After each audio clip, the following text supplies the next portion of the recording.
Sa gitna ng patuloy na usap-usapan online, muling nabuhay ang interes ng publiko sa pamilya ni na Angelica at Mark Andrew Yulo matapos kumalat ang mga larawan, social media posts at mga pangyayaring may kaugnayan sa kanilang mga anak.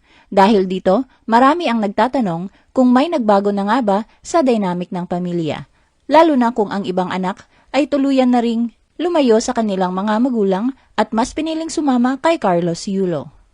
The Philippine Showbiz List presents Mark Andrew at Angelica Yulo, iniwan na din ba ng iba pang anak nila at sumama kay Carlos Yulo?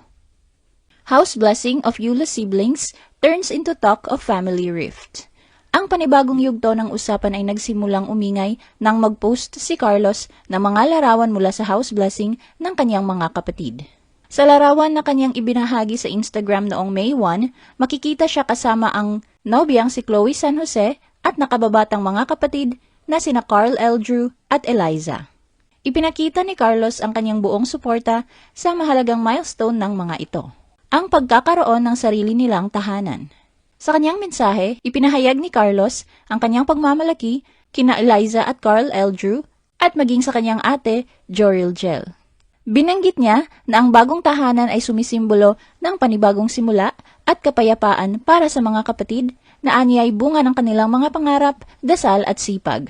Tila ba isa itong deklarasyon ng kalayaan para sa kanyang mga kapatid. Sa mga larawang kumalat online, makikita ang simple ngunit maayos na tahanan.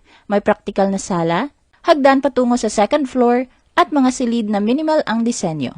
Higit sa pisikal na anyo ng bahay, ang mas napansin ng marami ay ang presensya at pakikiisa ni Carlos sa okasyon, bagay na matagal ding hinintay ng mga sumusubaybay sa kanilang kwento. Gayunpaman, sa kabila ng masayang selebrasyon, hindi nakaligtas sa mapanuring mata ng mga netizen na wala sina Angelica at Mark Andrew sa okasyon. Wala sa mga kumalat na larawan at video sa social media ang nagpapakita ng presensya ng mga magulang, kaya't nagbunsod ito ng iba't ibang espekulasyon kung tuluyan na nga bang may distansya sa pagitan nila at ng kanilang mga anak.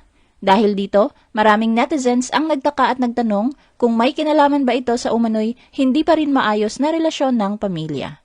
Ang kawalan ng kahit isang litrato o kumpirmasyon ng kanilang pagdalo ay lalo pang nagpalakas ng intriga at nagbigay daan sa mga hinala na maaaring nananatiling malamig ang ugnayan sa pagitan ng magkabilang panig. Nariyan ang tanong kung tuluyan na nga bang bumukod ang mga anak, pati sa kanilang relasyon sa ama at ina. Mark Andrew's cryptic posts on family, sacrifice, and wealth linked to his children. Kung dati ay si Angelica ang labis na nag-iingay sa mga ganitong usapin sa kanyang mga anak, ngayon naman si Mark Andrew ang bumibida. Isa nga sa agaw pansin ay ang Facebook post niya noong pang March 28 at April 8. Ang ibinahagi niyang cryptic post ay naglalaman ng video at mensahe na tumatalakay sa halaga ng sakripisyo ng mga magulang at ang kahalagahan ng pagbibigay respeto at pagkilala sa kanila. Sa naturang post, binigyang diin ang ideya na ang isang anak na bulag sa sakripisyo ng kanyang magulang ay maituturing na walang pagpapahalaga sa pinanggalingan nito. Kasama rin sa mensahe, ang paalala sa mga anak at estudyante na huwag kalimutan ang hirap at pagsisikap ng kanilang mga magulang. Maging ito man ay ina, ama, lolo o lola at na dapat silang mahalin habang sila ay naroroon pa. Ipinunto rin sa mensahe na anuman ang narating ng isang tao sa kasalukuyan, nararapat lamang na magpasalamat muna sa Diyos at pagkatapos ay kilalanin at parangalan ang mga magulang na naging bahagi ng kanilang tagumpay. Dumagdag pa riyan ang nirepost niyang video na may mensahe ukol sa mga taong mayaman ngunit hindi masaya dahil sa pagiging madamot, habang may iba namang mahirap pero kontento at masaya sa buhay. Hindi pa natatapos ang tila pagpaparinig ni Mark Andrew sa kanyang mga anak. Matapos siyang muling maglabas ng saloobin sa pamamagitan ng isang Facebook story nitong May 5. Sa kanyang post, nagbahagi siya ng isang cryptic message at video na tumatalakay sa pagpapahalaga sa magulang at sa pera, kung saan binigyang diin niya ang kaniyang pagtulisa sa mga taong masyadong inuuna o tila sinasamba ang kayamanan.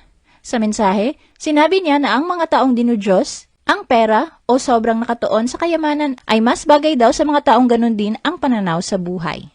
Bagamat walang direktang pinangalanan o tinukoy si Mark Andrew sa kanyang mga post, ang nilalaman at tono nito ay nagbigay daan sa iba't ibang interpretasyon mula sa publiko.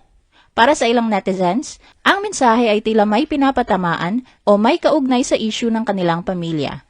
Gayunpaman, sa kawalan ng malinaw na kumpirmasyon, nananatili itong pangkalahatang pahayag tungkol sa pagpapahalaga sa magulang na maaaring iugnay sa iba't ibang sitwasyon. Kaugnay ng lumilitaw na issue ngayon, malinaw sa pinakahuling mga pahayag na nagkaroon na ng positibong pagbabago sa relasyon ni Carlos at ng kanyang mga kapatid.